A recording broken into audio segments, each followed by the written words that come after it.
Now, Russian Foreign Ministry viewers and its spokesperson Maria Zakharova has said that Ukrainian attacks on oil tankers in the Black Sea and on the Caspian pipeline consortium terminal in Russia's Novorossiysk are aimed at disrupting the peace talks on Ukraine. Meanwhile, Kyiv says that its drone attacks on Russia and the Russian interests are designed to make it harder for Moscow to fund the war as a deterrence measure. Let's have a look at what the Russian Foreign Ministry spokesperson said. 30 ноября мы уже комментировали совершенный киевским режимом террористический акт атаки против 2 танкеров в Черном море у берегов Турции и инфраструктурного объекта международного Каспийского трубопроводного консорциума в акватории порта Новороссийск. Судя по всему, в Киеве проигнорировали недвусмысленную реакцию на это Анкары и Астаны, санкционировав 1 декабря новое нападение с помощью безэкипажных катеров на российское коммерческое судно, которое находилось в 80 морских милях от Черноморского побережья Турции. К счастью, экипаж и судно серьезно не пострадали, но все эти теракты, как мы понимаем, преследуют одну цель – сорвать намечающийся мирный процесс по регулированию конфликта и нанести ущерб навигационной безопасности в акватории Черного моря. She's also noted that the production of fuel for Ukrainian long-range missiles at a factory in Denmark posed a risk of further escalation of the war. Now, this comes as the Danish government announced the plan in September, prompting Moscow to say it would lead to more bloodshed in Ukraine.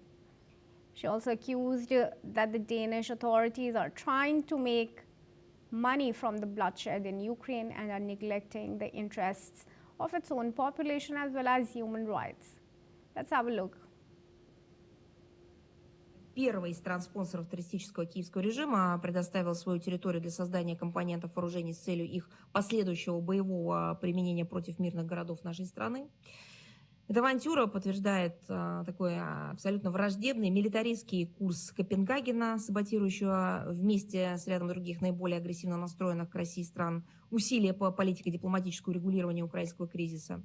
Это все несет риски дополнительной эскалации и поощряет неонацистов, а теперь уже и неонацистских террористов на Украине на совершение новых варварских преступлений в отношении гражданского населения в российских регионах. А теперь уже, вот мы только что говорили, не только население гражданского российских регионов, но и инфраструктуру гражданскую в других странах. Датские власти не скрывают, что данный шаг, кроме всего прочего, призван стимулировать развитие военно-промышленного комплекса этой страны.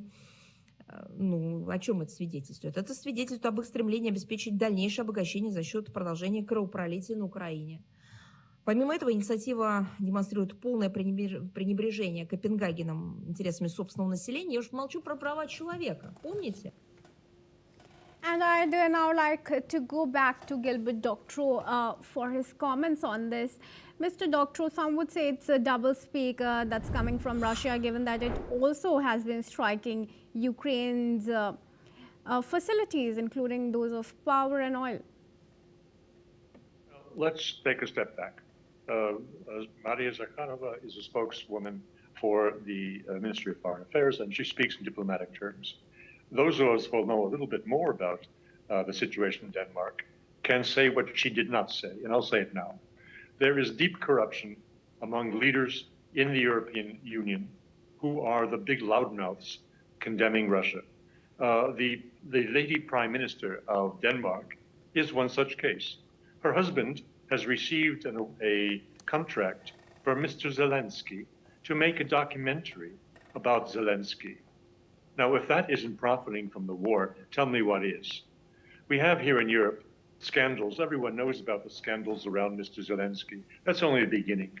I am sure that as this develops, the further investigations into corruption in Ukraine develops, we will find that Ukraine was giving kickbacks to those people in the West who have been supporting it so heartedly in its war efforts.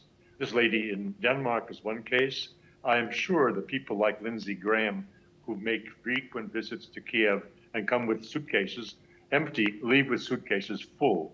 Therefore, I think there is, in the hands of Mr. Trump, an unstated lever over some of the biggest loudmouths in the American political framework, also in favor of Kyiv. We have hearing corruption scandal in Belgium, which maybe your audience knows about.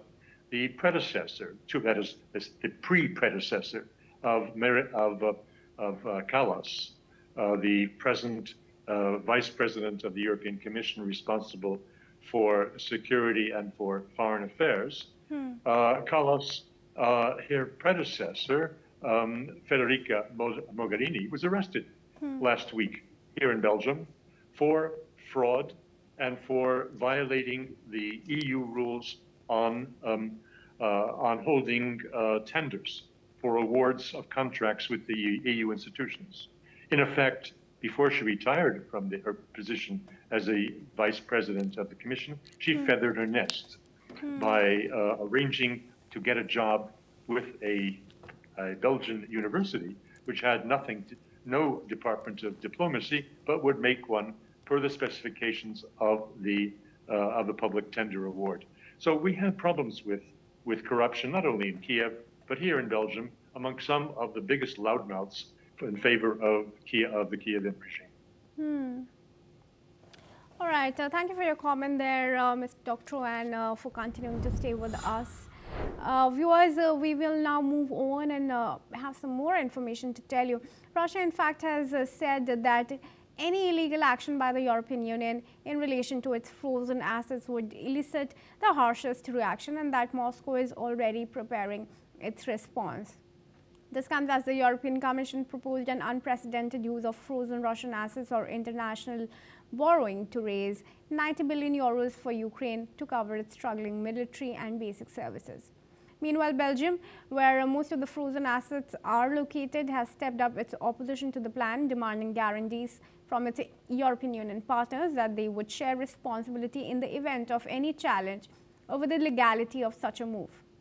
Russian Foreign Ministry spokeswoman Zakharova has mocked the debate raging in the European Union over whether it should risk going ahead, saying Russian forces within the bloc were trying to block the plan because it would be illegal.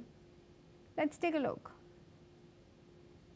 Противоправные действия с нашими госрезервами, активами без самой жесткой реакции не останутся. Мы об этом говорили неоднократно. Кстати, и такая реакция будет как с нашей стороны, так, конечно, она не останется, эта ситуация, без реакции и мирового сообщества, потому что, еще раз повторю, никто в Европейском Союзе даже не скрывает, что легальных оснований для таких акций нет. And the United Kingdom has summoned the Russian ambassador following an inquiry that concluded Russia was responsible for the 2018 nerve agent attack that killed the British woman. In strong response, Britain has condemned Moscow's ongoing campaign of hostile activity. The inquiry's findings prompted the UK government to take further action by imposing sanctions on the entire Russian military intelligence agency. The move comes as part of Britain's broader efforts to hold Russia accountable for its involvement in espionage and other destabilizing activities. The Foreign Ministry emphasized that these actions reflect the UK's commitment to defending national security and responding decisively to hostile foreign interference. That's all we have time for. Keep watching NewsX World for more international news updates from around the world.